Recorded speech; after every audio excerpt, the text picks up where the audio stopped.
Hey guys, what's up? Thank you so much for clicking on this video. Today I'll be showing you how I transformed to this Buffy the Vampire Slayer vampire, so if you'd like to see the process, then please stay tuned.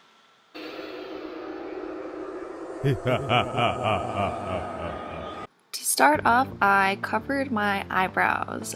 This was the first time I ever did it, and I decided to use the soap method since I didn't have any Elmer's glue laying around the house. Essentially, you scrape off little bits of a bar of soap and wet them with water to create a paste that you can smooth onto your eyebrows. I just cleaned any excess up with a little bit of tissue around the edges where I didn't want there to be soap. After a few layers, I went in with my concealer to try and cover the color of my hairs. I used a beauty blender to blend this out, and I think this was a mistake because I think the fact that the beauty blender soaks up some of the product meant that it didn't give me as good coverage as I needed. So I went ahead and put some foundation on top as well to try and mask them further. I blended one side with my finger, and then I went in on the other side and blended it with the beauty blender, and then realized it looked bad, and so tried to blend the other one with the beauty blender. I don't know. Basically, this was my first time doing it, and I didn't know what I was doing, and I don't know, it didn't turn out super great, but whatever. I then went in with a crap ton of setting powder to try and set everything in place.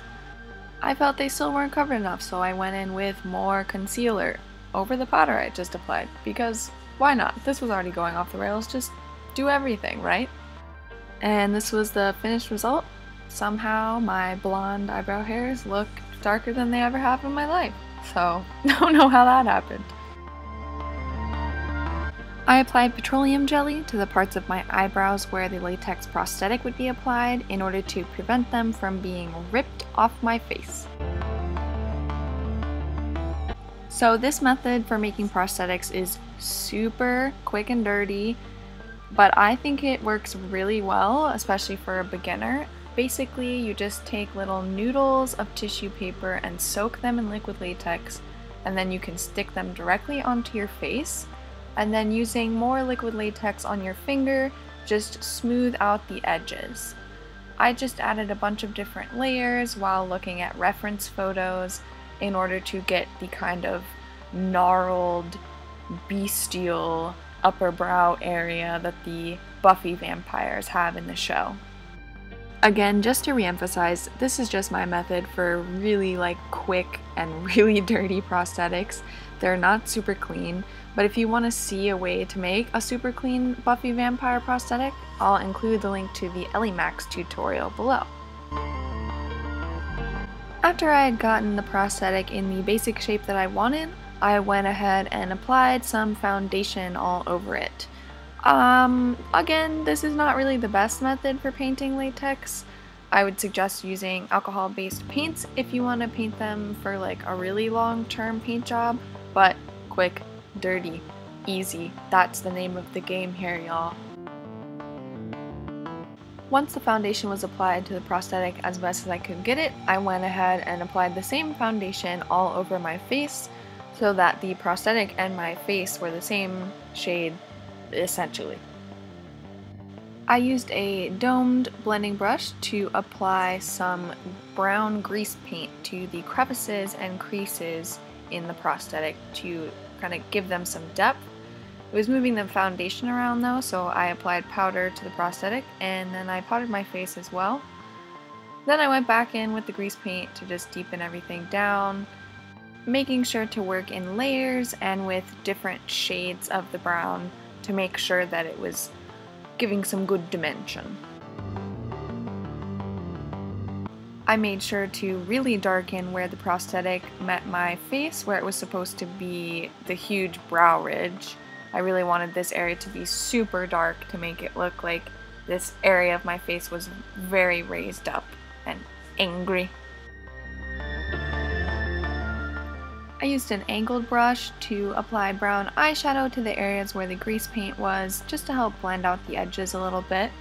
And then I used the same brush to contour down the sides of my nose and make it look wider.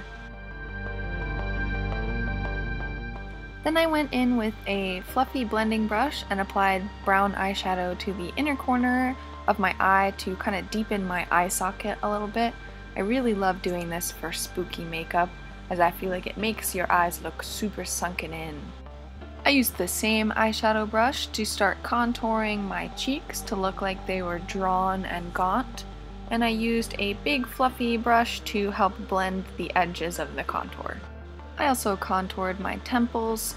This is another favorite spot of mine for contouring because it really changes the shape of your face and makes your eye socket really pop out and your cheekbones look very defined. Alright, there we go. Starting to look a little monstrous. Well, maybe not. I used a dark red shade mixed with brown to deepen the dark circles under my eyes to really give that undead look. And then I went in with a lighter brown shade to darken my crease and outer corner. I lined my waterline with a black liner for that super 90s vamp look, and applied some mascara to my eyelashes. I used a cherry colored wet vinyl look liquid lipstick. Then I put on some fangs that I made with thermoplastic. There are a ton of tutorials on this, so I'll link one below. I put on this gray wig from Arta Wigs and put it in a little pigtails. And to complete the look, I put on a red lace top, some chokers, and a leather jacket. I hope you guys enjoyed this transformation. If you did, let me know in the comments below, and I'll see you in the next one. Bye!